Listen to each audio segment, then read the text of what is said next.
Research shows that clutter decreases the joy we feel at work for two main reasons. The more stuff we have around us, the more overloaded the brain becomes, and stress hormone levels increase. We feel distracted, stressed, and anxious.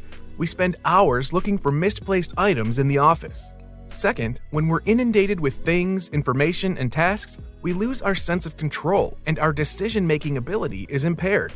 No longer capable of taking the initiative or choosing our actions, we forget that work is a means for realizing our dreams and aspirations, and we lose love for our job. The book Joy at Work by Marie Kondo and Scott Sonenshein aims to help you not only clean your desk and your calendar, but also to begin a dialogue with yourself through tidying and discover what brings you joy at work so that you can give it your best. Please subscribe in order to stay tuned. Tidying is much more than sorting things and putting them away. It's a major project that will change your life forever. Through tidying, you will discover what you value by exploring why you are working in the first place and what kind of work style you want. Work is a precious part of life. Next to the home, work is where we spend most of our time. It makes sense to make an effort and enjoy the time we spend there. Tidying your workspace. Tidy your entire workspace category by category all in one go. If you tidy the top of your desk today, the first drawer tomorrow, and another the next day, throwing out things little by little, you'll never put your space in order. Set aside a block of time for tidying. Then, gather all the items you have by category and decide which you should keep and which you should discard. Start with the easiest category, books and papers. Then proceed to miscellaneous items and sentimental ones. By taking out every item in each category and piling them in one spot, you get a clear picture of exactly how much you own, making it easier to compare and decide which ones to keep or discard. For those who find tidying up sentimental items difficult, try taking a photo before letting them go. When parting with things, acknowledge the role they played in your life, express your gratitude, and let go. Once you've done that, decide where to store the things you are keeping. How to choose what to keep. There are 3 types of things you should keep. The first are things that spark joy for you personally, such as a photo of your loved ones. The second type are things that are functional and aid your work. The third type are things that will lead to future joy. Receipts, for example, don't inspire much of a thrill, but they have the obvious merit of allowing you to be reimbursed when you use them to claim expenses. How to never rebound.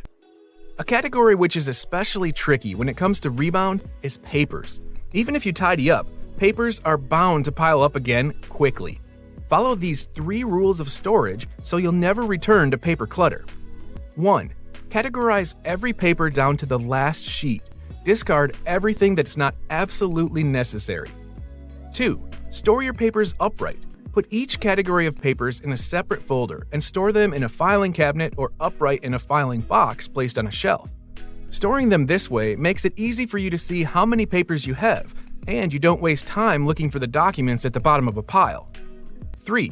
Make a pending box. Keep in it only those papers that you need to deal with on that day. 4. When you exceed your storage capacity, papers begin to overflow. That's a signal that you need to re-examine what's there. Check for papers that no longer need to be saved and let them go. By checking regularly like this, you can keep your papers tidy at all times. Tidying digital work. Let technology advance your work life, but don't let it overwhelm you. When you tidy your digital documents, emails, and smartphone apps, you'll start to realize that these are just tools to help you work, not a storage depot that archives your entire professional life. With all 3 areas, examine each file and ask yourself, do I need this file to get my job done? Will this document provide me with guidance or inspiration for future work? Does it spark joy? If the answer is no to all 3 questions, delete the file. The only emails that should be kept in the inbox are those that are requiring some kind of action. The ones you don't need, delete right away. For the rest, create a handful of main folders to minimize the amount of thought that goes into where to put or find something. Then you can use the search tool within a folder to quickly locate what you need. The process is the same for your digital documents. A folder where you really need categories is the Photos folder. When downloaded, photos usually have unrecognizable names that are hard to search for, but it's unrealistic to change each one. That's why it's best to separate them into folders according to use. Make sure to regularly delete the ones you no longer need. Tidying time. There are 3 traps that can lead to activity clutter: over-earning by working too hard for the wrong results, prioritizing urgent tasks over important ones, and multitasking. The key to avoid them is to be mindful of how you're spending your time. Instead of asking which activities you should eliminate, ask which ones should I keep. To be more productive at work, sometimes you need downtime, a part of your calendar that's a completely clean space. In addition to refreshing your mind, downtime helps you become more creative by giving you time to incubate ideas. Tidying decisions. When considering your many work decisions, follow these simple steps.